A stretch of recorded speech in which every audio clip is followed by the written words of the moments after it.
Hello everyone, my self Shekhar sir.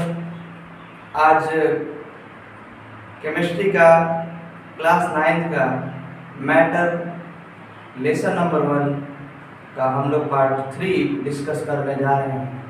आज का जो मेरा टॉपिक है, विशेष टॉपिक है, जिसका नाम है difference between solid liquid gas. प्यारे बच्चों, पिछले क्लास में हम लोगों ने सॉलिड के बारे में डिफिनीशन, एग्जाम्पल के बारे में डिस्कशन किया था। आज हम लोग को डिस्कशन करना है सॉलिड लिक्विड गैस के बारे में। तो सबसे पहले सॉलिड क्या होता है इसके बारे में समझिए। तो देखिए, सॉलिड के पास क्या होता है? फिक्स्ड शेप होता है। फिक्स्ड शेप होता है। फिक्स क्या होता है? शेप होता है। मतलब इसका आकार क्या होता है? यानी सॉलिड मतलब क्या होता है? ठोस होता है। ठीक है, ठोस। इसका मतलब क्या होता है? द्रव होता है। और इसका मतलब क्या होता है? गैस होता है। ये जो क्वेश्चन है, मतलब ठोस द्रव गैस में अंतर, इसको हिंदी में कहते हैं ठोस द्रव गैस में अंतर। ठीक है, ये आप किसी भी स्कूल में पढ़ते हैं तो नॉर्मली ये क्वेश्चन दिया जाता है, एग्जाम में इसको दिया जाता है। ठीक है, किसी भी स्कूल में अगर आप पढ़ते हैं तो सॉलिड लिक्विड गैस में डिफरेंस पूछा जाता है। तो यहाँ पहला पॉइंट है कि फिक्स शेप होता है। ठीक है, इसका क्या होता है? फिक्स शेप होता है एंड फिक्स वॉल्यूम होता है। मतलब ये इसका आकार क्या होता है? पहला पॉइंट हो जाएगा, आकार क्या होता है? निश्चित होता है। आकार क्या होता है? निश्चित होता है। यानी आकार इसका क्या होता है? निश्चित होता है। ठीक है, इसके बाद जैसे लिक्विड की बात करते हैं तो लिक्विड का कोई आकार नहीं होता है। ठीक है, लिक्विड का कोई भी आकार नहीं होता। सपोज दैट मेरे पास ये बॉटल है। ठीक है, इस बॉटल के पानी को हम क्या करें? कहीं भी गिरा देते हैं। जैसे मान लीजिए जमीन पे ही गिरा रहे हैं तो इसका जितना कैपेसिटी होगा उस अनुसार आकार ले लेगा।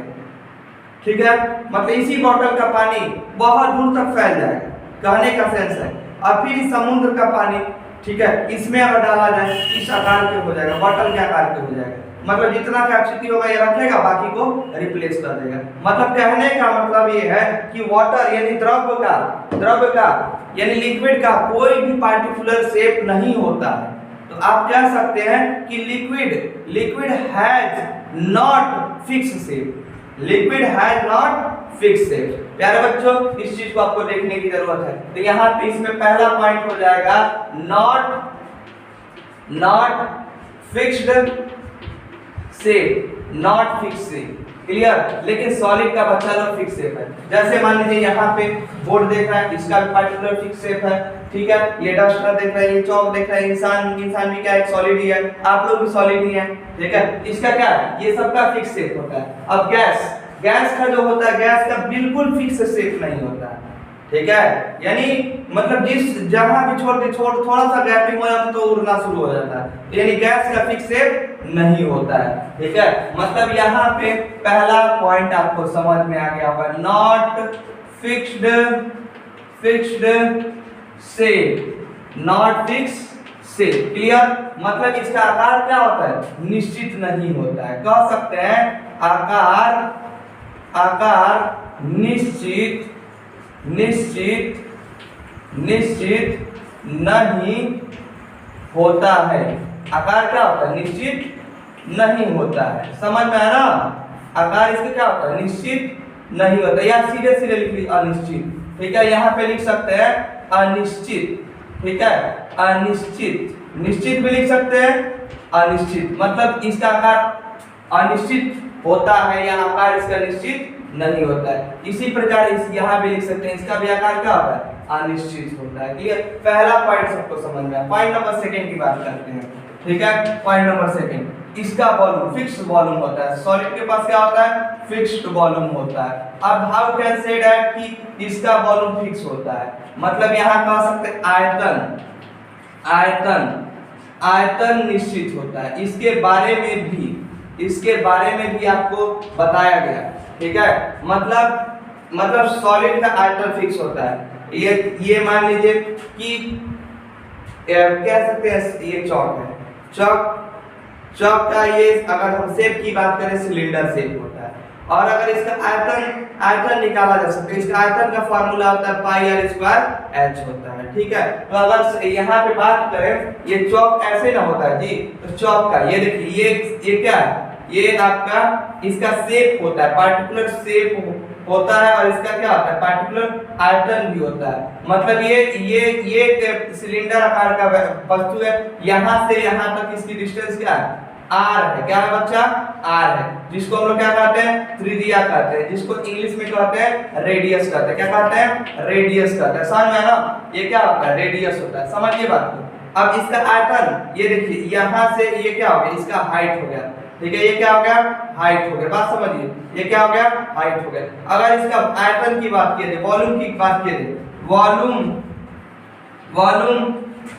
ऑफ सिलेंडर की बात किया जाए तो वॉल्यूम ऑफ सिलेंडर का होता है सूत्र पाई आर स्क्वायर एच। अगर आपसे कोई पूछे पाई क्या है, एक कांस्टेंट वैल्यू, पाई क्या है बच्चा कांस्टेंट वैल्यू, आर क्या है रेडियस है, किसका रेडियस है सिलेंडर का रेडियस है, और एच क्या है हाइट है। इसी प्रकार बहुत सारे शेप्स आप लोगों ने मैथ्स में पढ़ा होगा, सॉलिड शेप पढ़ा होगा, उसका जो आयतन और आकृति क्या होता है निश्चित होता है, यानी शेप और वॉल्यूम क्या होता है निश्चित होता है।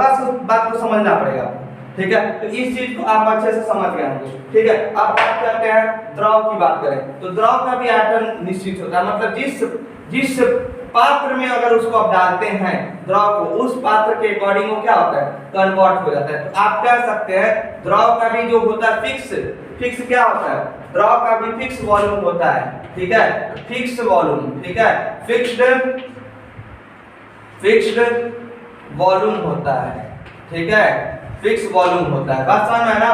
ठीक है, इसका देखिए इसका बात करें तो not fix volume, not fixed volume. ठीक है, नॉट फिक्स वॉल्यूम, इसका कोई आकार निश्चित नहीं होता है, सॉरी आयतन निश्चित नहीं होता। जैसे कहने का मतलब है कि इसका भी आयतन क्या होता है, आयतन निश्चित होता है। इसका आयतन क्या होता है निश्चित होता है। इसका आयतन क्या होता है निश्चित होता है, और इसका आयतन क्या होता है अनिश्चित होता है। आयतन अनिश्चित होता है, क्या होता है अनिश्चित, आयतन क्या होता है अनिश्चित होता है। ठीक है, इसका आयतन क्या होता है अनिश्चित होता है। कहने का मतलब ये दो पॉइंट आपको अच्छे से समझ में आ गया। तीसरा पॉइंट की बात करें तो तीसरा पॉइंट क्या है बच्चों, कल डिफिनीशन में ही पढ़े थे। ठीक है, तो ये कैसे बने होते हैं छोटे छोटे कणों से मिलकर बने होते हैं। तो लिख सकते हैं it is made of constituent particle, और कंस्टिट्यूएंट पार्टिकल मतलब क्या होता है एम होता है। एम का मतलब क्या होता है एटम आयन मॉलिक्यूल होता है। कंस्टिट्यूएंट पार्टिकल का मतलब बच्चा लोग क्या होता है एटम होता है, आयन होता है, मॉलिक्यूल होता है। एटम होता है, आयन होता है, मॉलिक्यूल होता है। क्लियर, समझ ना। तो ये it is made of constituent particle, atom ion molecule. ठीक है, एटम आयन मॉलिक्यूल होता है, समझ में आया ना। तो एटम आयन मॉलिक्यूल होता है, ठीक समझ ना। तो यहाँ पे देखिए, यहाँ पे भी वही बात लिखना है, it is also made up, ठीक है, कंस्टिट्यूएंट पार्टिकल।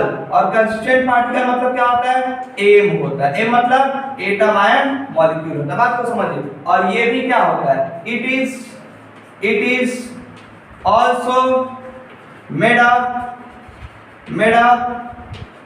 Constituent particle. और कंस्टिट्यूएंट पार्टिकल मतलब आप क्या समझ रहे हैं कि एटम आयन मॉलिक्यूल। तो यहाँ पे कह सकते हैं कि ये कणों से मिलकर बना होता है। हिंदी में क्या लिख सकते हैं, यह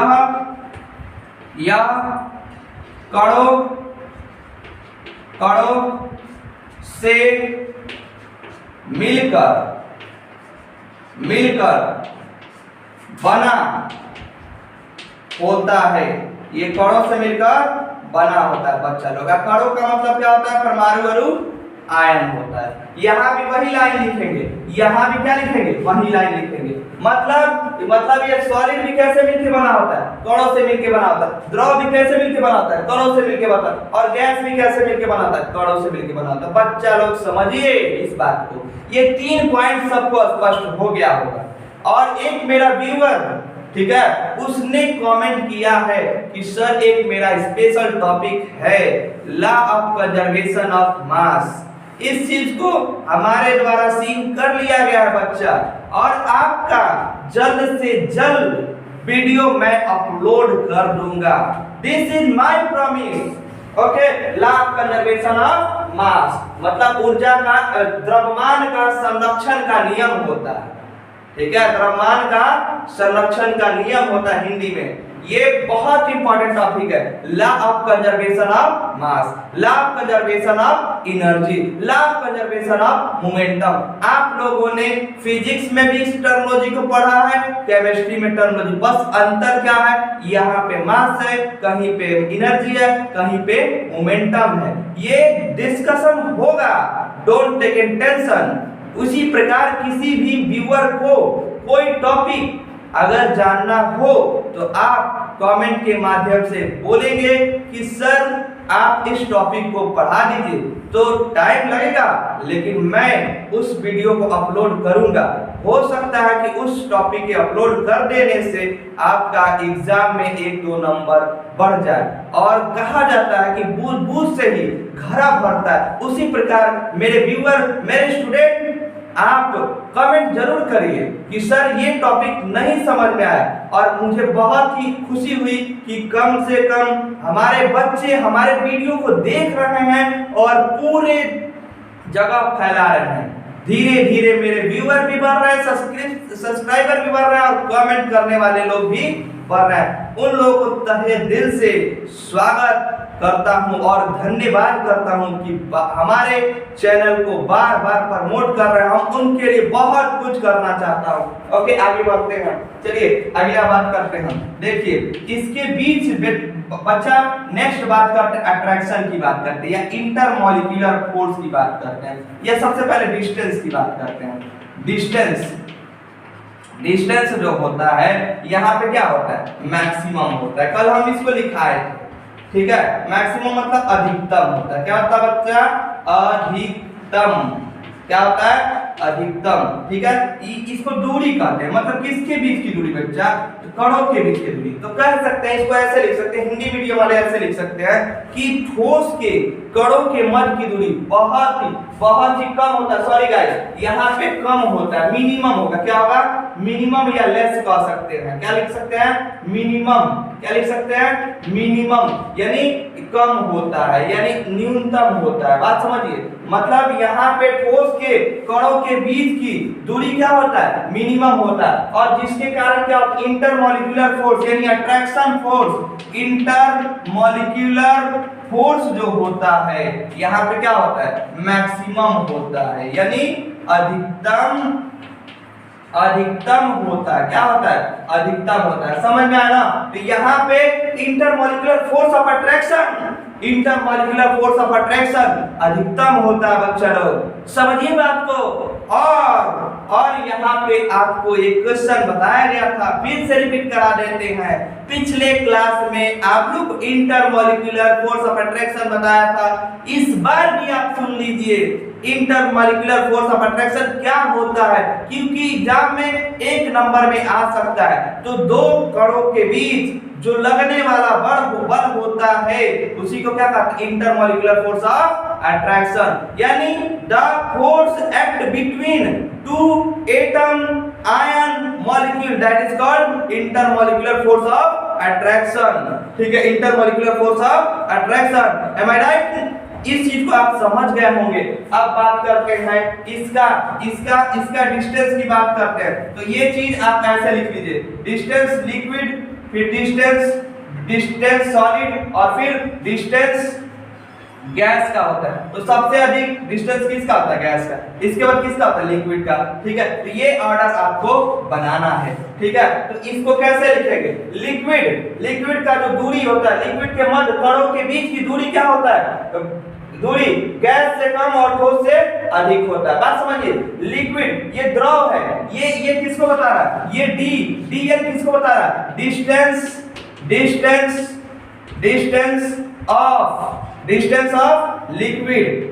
ऑफ लिक्विड मतलब द्रव के बीच की दूरी।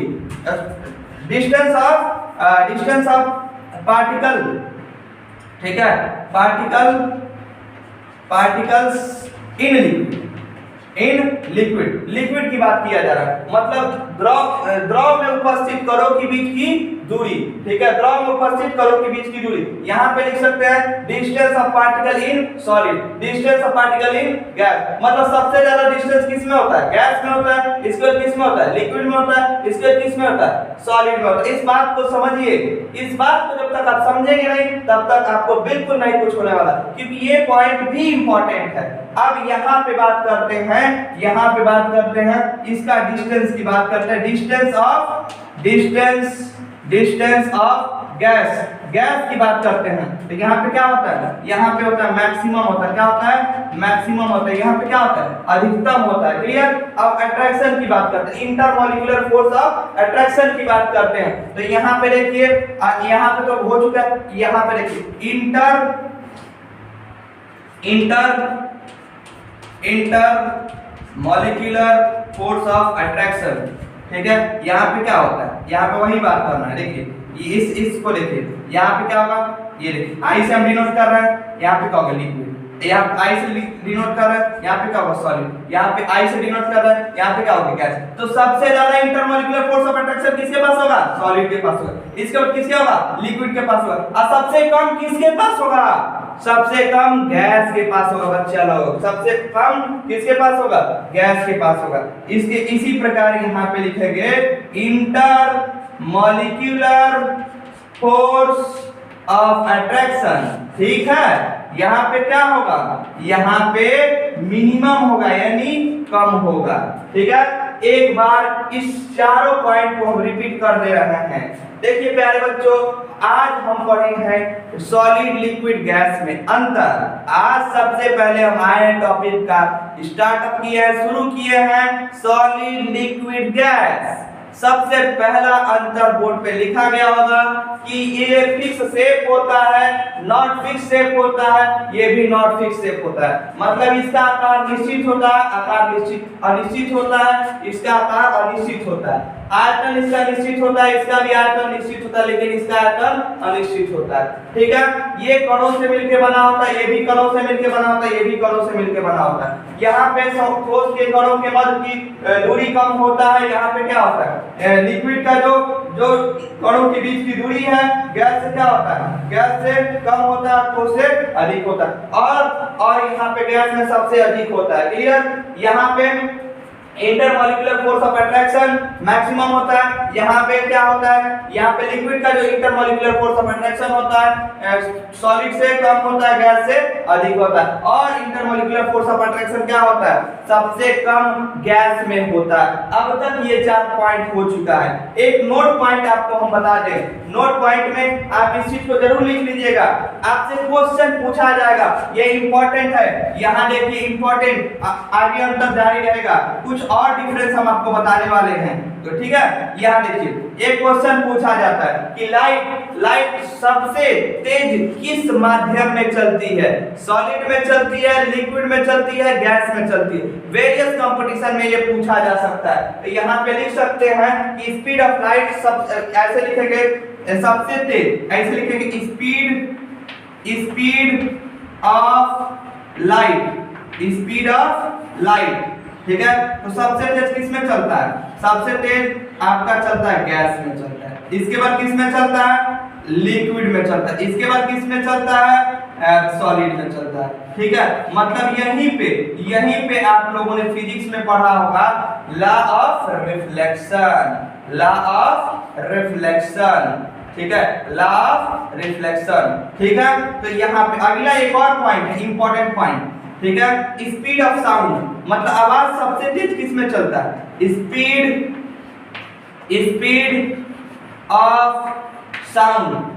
ऑफ साउंड, आवाज सबसे तेज किस में चलता है? तो सॉलिड में चलता है। फिर इसके बाद किस में चलता है? लिक्विड में चलता है। इसके बाद किस में चलता है? गैस में चलता है। अगर सोचिए गैस में आवाज तेज होता तो क्या होता?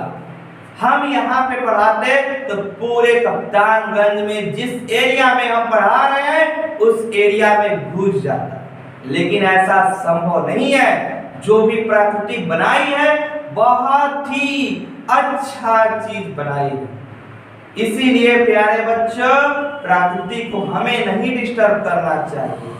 जैसे कि कई व्यूअर क्या करते हैं कि म्यूजिक बहुत तेज बजाते हैं, तो म्यूजिक तेज नहीं बजाना चाहिए। इससे आपके माइंड पे कुछ ना कुछ डिस्टर्बेंस होगा, आपका मन पढ़ाई में नहीं लगेगा, आपका मन कमजोर होगा। उसी प्रकार पेड़ को भी नहीं काटना चाहिए, पेड़ पौधों को भी काटना नहीं चाहिए। जितने पेड़ काटे उससे अधिक पेड़ लगा दें, ठीक है। तो इसी प्रकार इस 2 पॉइंट से हमें ये समझ में आता है कि जो भी प्रकृति ने हमें दिया है उसे डिस्टर्ब नहीं करना चाहिए। इसे लिखिए।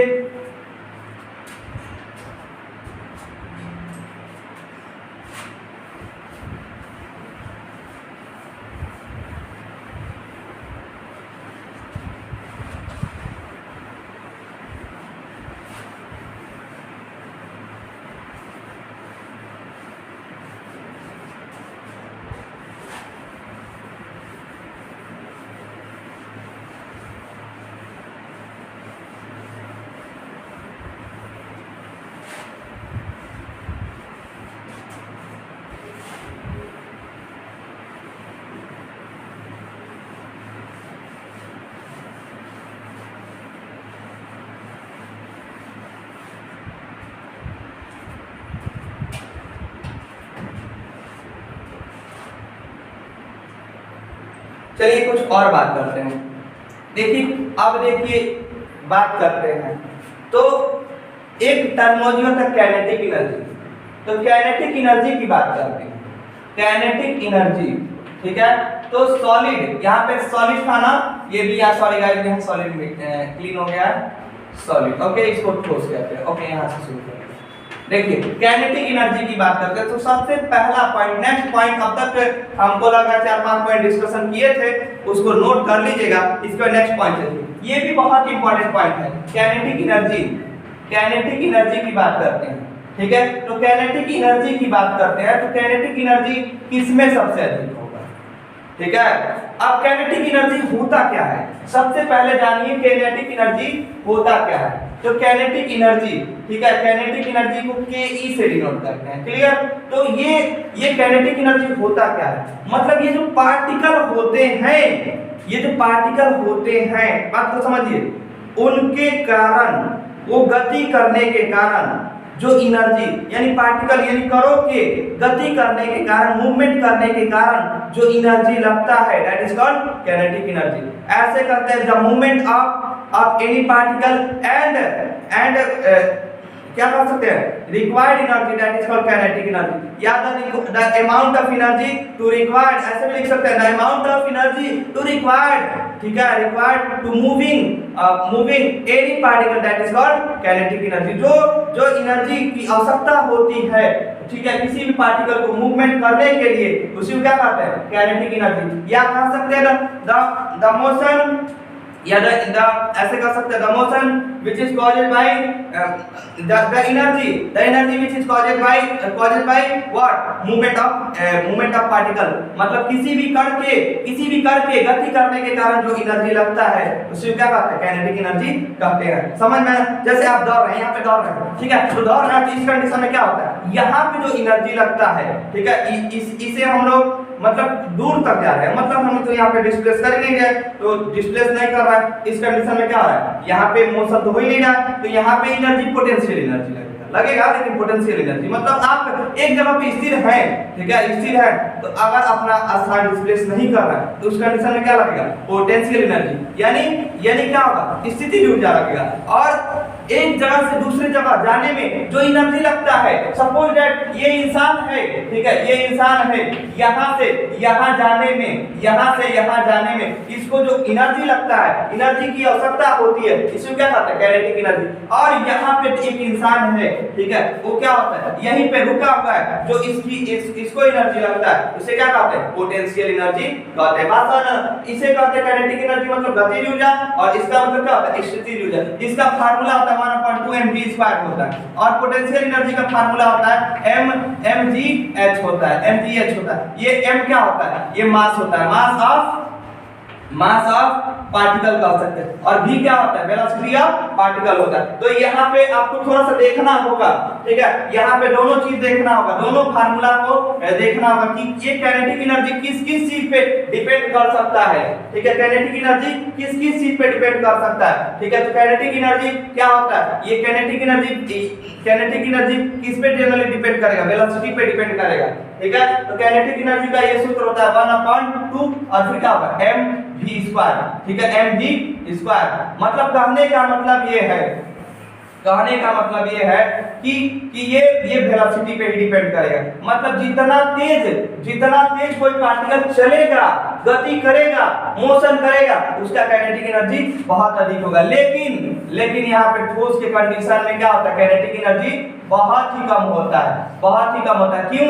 क्योंकि ये पार्टिकल बहुत ही क्लोज होते हैं, बहुत ही पास होते हैं। तो यहाँ पे बच्चा लोग क्या होता है, काइनेटिक एनर्जी बहुत ही कम होगा। सिंपल समझिए कि एक एग्जांपल से बताया जाए, जैसे आप लोगों ने बस में यात्रा किया होगा, ठीक है, बस में यात्रा किया होगा, तो उसमें कभी-कभी क्या होता है ना कि एक के ऊपर एक क्या करते हैं, पैसेंजर को रख देते हैं लोग, एक के ऊपर क्या करते हैं, एक पैसेंजर को रख देते हैं, समझ में आया ना, या उसमें चढ़ा दिया जाता है, ठीक है। अब कहा जाता है ना कि ऐसे जैसे याद कीजिए, ऐसे खड़े रहते हैं, अरे चल ना बे, चल, आप थोड़ा सा हिल जाते हैं अपने जगह पे, इसमें गर्दन में दर्द हो तो थोड़ा सा ऐसे कर लेते हैं, ठीक है, या कहीं थोड़ा सा इधर उधर बॉडी को मूवमेंट कराना तो अपने जगह पे हिल डुल लेते हैं। तो कहने का मतलब ये जो होता है, ये जो सॉलिड होता है, इसके जो पार्टिकल होते हैं अपने मेन पोजीशन पे क्या होता है, थोड़ा बहुत हिल डुल लेते हैं, ठीक है, हिल डुल लेते हैं, समझ में ना। तो यहाँ पे क्या होता है, यहाँ पे ये पार्टिकल, इसके जो पार्टिकल हैं,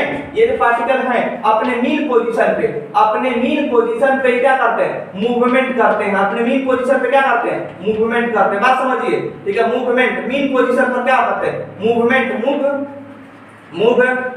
करते हैं, मेन पोजीशन पे क्या करते हैं, मूवमेंट करते हैं, ठीक है। ये जो पार्टिकल होते हैं, ये किसका पार्टिकल, सॉलिड का जो पार्टिकल होते हैं अपने मेन पोजीशन पे क्या करते हैं, मूवमेंट करते हैं। इसी प्रकार यहाँ पे लिक्विड में थोड़ा सा पार्टिकल कम हो जाता है, इसमें पार्टिकल क्या होता है, कम हो जाता है, तो ये पार्टिकल यहाँ पे थोड़ा सा कम हो जाता है, बात समझिए। तो लिक्विड के कंडीशन में पार्टिकल क्या होते हैं, बहुत कम हो जाते हैं, और जैसे बहुत कम नहीं होता है, थोड़ा सा कम हो जाता है, सॉलिड की तुलना में क्या होता है, बहुत कम। ये थोड़ा सा इधर उधर भटक सकता है, ये थोड़ा सा इधर क्या कर सकता है, आ जा सकता है, बात को समझिए, ठीक है। तो ये थोड़ा बहुत इधर उधर आ जा सकता है, लेकिन इसमें पूरा जगह ही जगह है। जैसे इस कोचिंग इंस्टीट्यूट में अभी हम अकेले ही हैं, ठीक है, अकेले आप लोगों के लिए वीडियो बनाते हैं, तो हम जिधर मर्जी उधर जा सकते हैं, हमारी सरकार है, ठीक है, हम इधर जाए चाहे इधर जाए, यानी बाबू स्पेस रहेगा, आपके पास जगह रहेगा तो आप कहीं भी मूव कर सकते हैं। लेकिन अगर आपके पास स्पेस नहीं रहेगा तो आप मूवमेंट नहीं कर पाएंगे, बात को समझिए, बहुत ही इंटरेस्टिंग टॉपिक है, ठीक है। तो यहाँ पे कह सकते हैं कि देखिए सबसे अधिक काइनेटिक एनर्जी किसमें होता है, सबसे अधिक काइनेटिक एनर्जी किसमें होता है, मैक्सिमम की बात करें तो इसमें होगा, बहुत तेजी से इसके पार्टिकल इधर उधर गति कर सकते हैं। इसमें काइनेटिक एनर्जी क्या होता है, थोड़ा सा कम होता है, इसमें क्या होता है, सबसे कम होता है। अगर ऑर्डर की बात करते हैं, ऑर्डर ऑफ काइनेटिक एनर्जी, तो आपसे पूछा जाए तो सबसे अधिक किसमें होगा, गैस में होगा, इसके बाद किसमें होगा, लिक्विड में होगा, इसके बाद किसमें होगा, सॉलिड में होगा। यानी बच्चा पार्टी सबसे कम काइनेटिक एनर्जी किसमें, सॉलिड में होता है, सबसे कम काइनेटिक एनर्जी किसमें होता है, सॉलिड में होता है, बात को समझिए, सबसे कम काइनेटिक एनर्जी किसमें होता है, सॉलिड में होता है, राइट। अब देखिए एक और टर्म बोल दिया, पोटेंशियल एनर्जी की बात करते हैं। पोटेंशियल एनर्जी तो कौन सबसे कम स्थिर रहेगा, ये पार्टिकल बहुत स्थिर रहेगा, भाई जगह ही नहीं तो कहां से घूमेगा, नहीं घूमेगा ना, तो ये जगह नहीं है तो कहां से घूमेगा, मुश्किल है घूमना, तो नहीं घूमेगा। तो जब नहीं घूमेगा तो यहाँ पोटेंशियल एनर्जी क्या होगा, यहाँ पोटेंशियल एनर्जी यहाँ पे गैस में क्या होगा, सबसे कम होगा, ठीक है, लिक्विड में थोड़ा सा बढ़ेगा और सॉलिड में क्या होगा, अधिक होगा। तो ये भी आप टर्मिनोलॉजी समझ गए, इसका फार्मूला तो mgh होता है, ये देखिए mgh होता है, ये h का मतलब क्या होता है, डिस्टेंस का मतलब है, ठीक है, समझ में, m मतलब मास, g मतलब ग्रेविटी और h मतलब हाइट, ठीक है। तो ये ऑर्डर याद रख सकते हैं, ठीक है। तो यहाँ पे क्या लिख सकते हैं, ऑर्डर ऑफ काइनेटिक एनर्जी, ठीक है, ऑर्डर ऑफ काइनेटिक एनर्जी, मतलब आप कह सकते हैं, मतलब यहाँ पे कह सकते हैं कि यहाँ पे देखिए kinetic energy, potential energy potential energy यहाँ पे सबसे अधिक होगा। इस तरह से एरो से दिखा सकते हैं। और यहाँ पे क्या हो सकता है, यहाँ पे क्या हो सकता है, तनिक घटेगा, समझ में ना, थोड़ा सा घटेगा। और यहाँ पे क्या हो सकता है, बहुत ही कम होगा, बहुत ही कम होगा, ठीक है। यहाँ पे पोटेंशियल एनर्जी क्या होगा, नहीं होगा, ये स्थिर रहेगा ही नहीं, ये पार्टिकल स्थिर रहेगा ही नहीं, मतलब रहेगा लेकिन थोड़ा कम रहेगा ये। और चलिए इसको भी नोट कर लीजिए, 2 पॉइंट फिर से डिस्कशन करिए, हुआ गया। इसके बाद नेक्स्ट पॉइंट की बात करते हैं, इसका अगला पॉइंट भी हम लोग बात करेंगे, नोट कर लीजिए।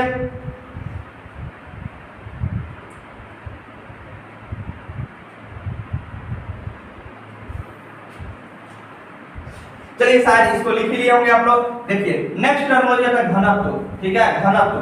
ठीक, घनत्व क्या होता है, घनत्व क्या होता है, ठीक है। एक इस पे ट्रिक भी बताएंगे बच्चा लोग, आप लोग इसको ध्यान से समझिएगा, ठीक है। घनत्व की बात करते हैं, घनत्व की क्या होता है, ये बहुत इंपॉर्टेंट है, ठीक।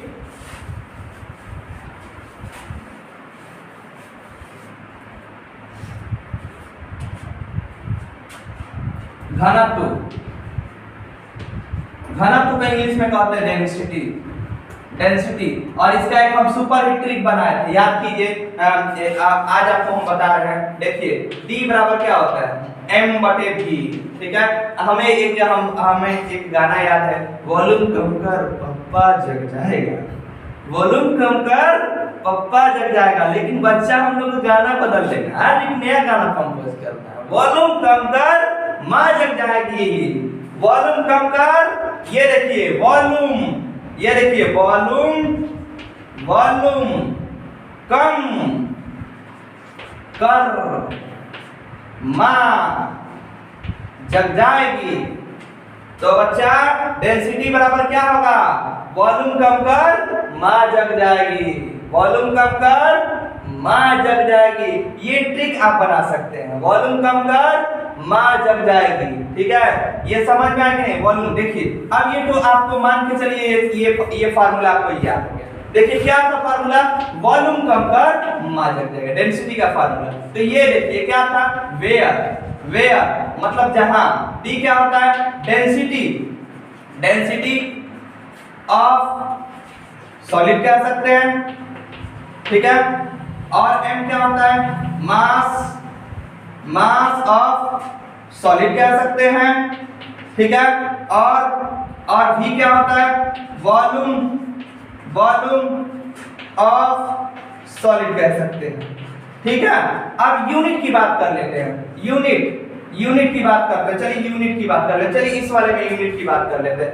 यूनिट, यूनिट ऑफ डेंसिटी, ठीक है। फिजिक्स में पढ़ाया जाएगा, टेंशन वाली बात नहीं है, आपका जल्दी वीडियो आने वाला फिजिक्स का, ठीक है। अब देखिए ये m क्या होता है, किलोग्राम होता है, m का मात्रक क्या होता है, किलोग्राम होता है। और पिछले क्लास में आपको बताया था ना, इसका स्टैंडर्ड यूनिट होता है मीटर क्यूब। तो लिख सकते हैं hence, hence, hence, hence the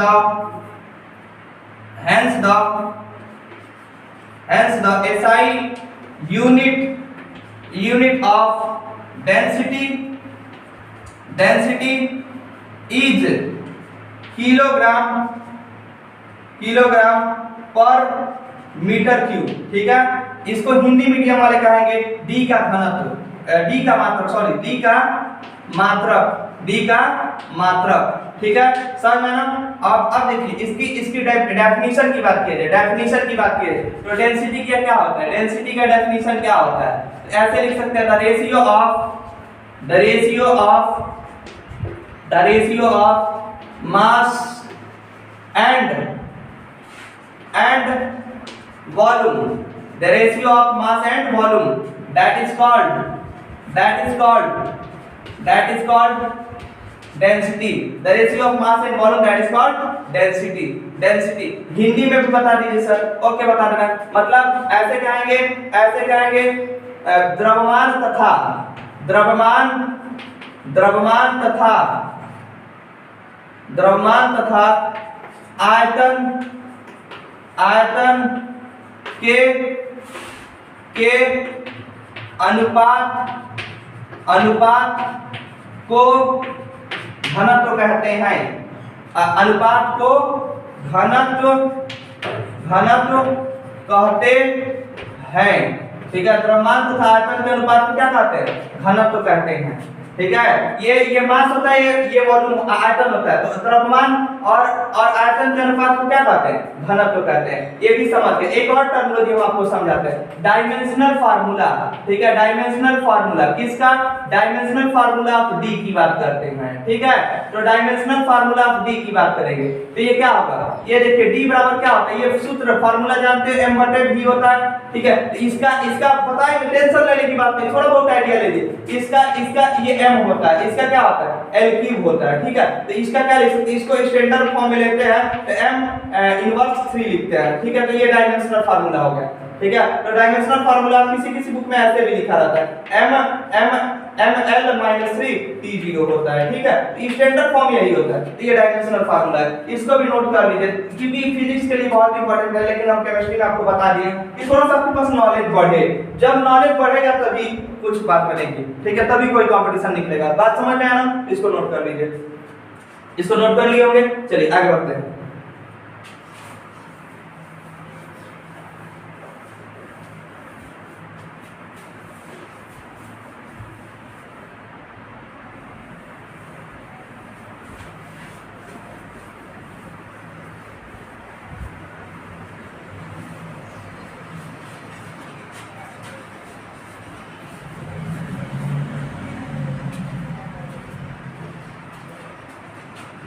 अब देखिए यहाँ पे क्या था? सॉलिड था ना, पहले क्या था? सॉलिड था, इसके बाद क्या था? लिक्विड है, इसके बाद क्या है? गैस है, लास्ट में क्या है? गैस है। ठीक है, तो सॉलिड, लिक्विड, गैस। तो ये देखिए पहले नंबर पे सॉलिड, ठीक है, दूसरे नंबर पे क्या था? लिक्विड, फिर लिक्विड, और तीसरे नंबर पे क्या था? गैस। ठीक है, सॉलिड, लिक्विड, गैस। ठीक है, तो ये सॉलिड क्या होता है? ये आप देखिए सॉलिड के बारे में बता दें। डेंसिटी की बात करें तो डेंसिटी m बटे v होता है ना, ये किसके पे डिपेंड करेगा? देखिए इसका रिलेशन की बात करते हैं। इसका रिलेशन देखिए d जो होता है डायरेक्टली प्रोपोर्शनल m होता है, और इनवर्सली प्रोपोर्शनल क्या होता है? v होता है। समझ में आया? ठीक है, तो ये d जो होता है डायरेक्टली प्रोपोर्शनल किसके होता है? m के होता है। जैसे सिंपल सी बात है, किसमें सबसे ज्यादा पार्टिकल होता है बच्चा लोग? किसमें सबसे ज्यादा पार्टिकल होता है? जिसमें ठूस चीजों को रखा जाता है उसमें पार्टिकल ज्यादा होगा, और लिक्विड में थोड़ा सा कम होगा, गैस में थोड़ा सा और कम होगा। मतलब सबसे कम किस में होगा? गैस में। तो देखिए जिसके पास देखिए यहाँ रिलेशन क्या बता रहा है? ये दो रिलेशन है, d इनवर्सली प्रोपोर्शनल v होता है, d इनवर्सली प्रोपोर्शनल क्या होता है? v। यानी d का मान, यानी मास का मान जितना बढ़ाएंगे, यानी मास यानी द्रव्यमान जितना बढ़ाएंगे उस चीज का पार्टिकुलर क्या होगा? उसका पार्टिकुलर डेंसिटी क्या अधिक होगा। अब जिसमें स्पेस मतलब वॉल्यूम जिसमें बहुत कम होगा, ठीक है, वॉल्यूम कम होगा, अब तो क्या होगा? डेंसिटी अधिक होगा। यहाँ पे दो टर्मिनोलॉजी लिखा गया, ये d डायरेक्टली प्रोपोर्शनल m, मतलब d जो होता है m के क्या होता है? समानुपाती होता है। समानुपाती का मतलब क्या होता है? समानुपाती का मतलब ये होता है कि इसका जितना मान बढ़ाएंगे उसका भी उतना ही मान बढ़ेगा। समझ में ना? इसका जितना मान बढ़ाएंगे उसका ही उतना मान बढ़ेगा। ठीक है, समझ में ना? अब देखिए, अब यहाँ पे कह रहा है v इनवर्सली मतलब व्युत्क्रमानुपाती होता है, मतलब d इनवर्सली प्रोपोर्शनल v, मतलब d जो होता है यहाँ पे घनत्व जो होता है v के क्या होता है? व्युत्क्रमानुपाती होता है। यानी कहने का मतलब ये है कि v का मान जितना हम लोग कम करेंगे उतना ही घनत्व बढ़ेगा। इसी प्रकार देखिए रिलेशन आप समझ गए होंगे। तो अब यहाँ पे ऑर्डर लिख लिया जाता है, ऑर्डर ऑफ डेंसिटी, मतलब यहाँ पे कह सकते हैं घनत्व का क्रम।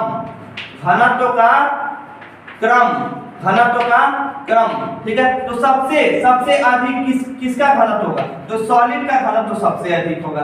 इसके बाद क्या होगा? लिक्विड का घनत्व थोड़ा सा कम होगा, और गैस का क्या होगा? गैस का जो घनत्व होगा बहुत ही कम होगा। तो ये ऑर्डर हो गया, दिस इज ऑर्डर। समझ में ना? ये ऑर्डर, ये क्या होता है? ऑर्डर होता है। क्लियर? एक और टर्मिनोलॉजी की बात करते हैं, अगला टर्मिनोलॉजी। ठीक है, अगला टर्मिनोलॉजी की हम बात करते हैं इस वाले खाने में डिफ्यूजन की बात करते हैं। डिफ्यूजन का मतलब होता है विसरण। क्या होता है? विसरण। ठीक है, विसरण। ठीक है, डिफ्यूजन। अब डिफ्यूजन क्या होता है बच्चा लोग?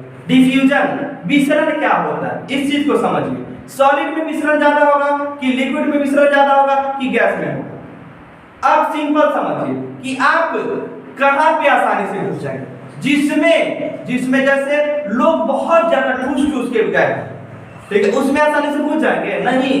डिफ्यूजन का मतलब घुसना, जहां पे बाबू स्थान खाली होता है ना, उसमें आप लोग आसानी से घुस सकते हैं, ठीक है। जिसमें आसान मतलब जहां पे क्या होता है, स्थान खाली होता है ना, उसमें आप आसानी से घुस सकते हैं, ठीक है। तो बच्चा लोग यहाँ पे देखिए, तो डिफ्यूजन की बात करते हैं, तो देखिए ये गैस हुआ, ये लिक्विड हुआ, और ये क्या हुआ, ये सॉलिड हुआ, ठीक है। तो सबसे अधिक डिफ्यूजन किस में होगा, सबसे अधिक डिफ्यूजन किस में होगा, गैस में होगा। इसके बाद किस में होगा, लिक्विड में होगा। और सबसे कम डिफ्यूजन किस में होगा, ये इसमें होगा। बात समझ में आ रहा। अब देखिए ये आपका डिफरेंस हुआ, ठीक है। हाँ, और एक डिफरेंस यहाँ पे बता देते हैं। इसमें देखिए ये जो इसमें एक इंपॉर्टेंट डिफरेंस है, ये इसके पास सॉलिड है नो फ्लूइडिटी प्रॉपर्टी। फ्लूइडिटी मतलब ये बहता नहीं है, अगर बहता तो जैसे जानते हैं ये हमारा बेंच यहाँ रखा गया ना, तो कहीं चला जाता है, ठीक है। लेकिन सॉलिड जो होता है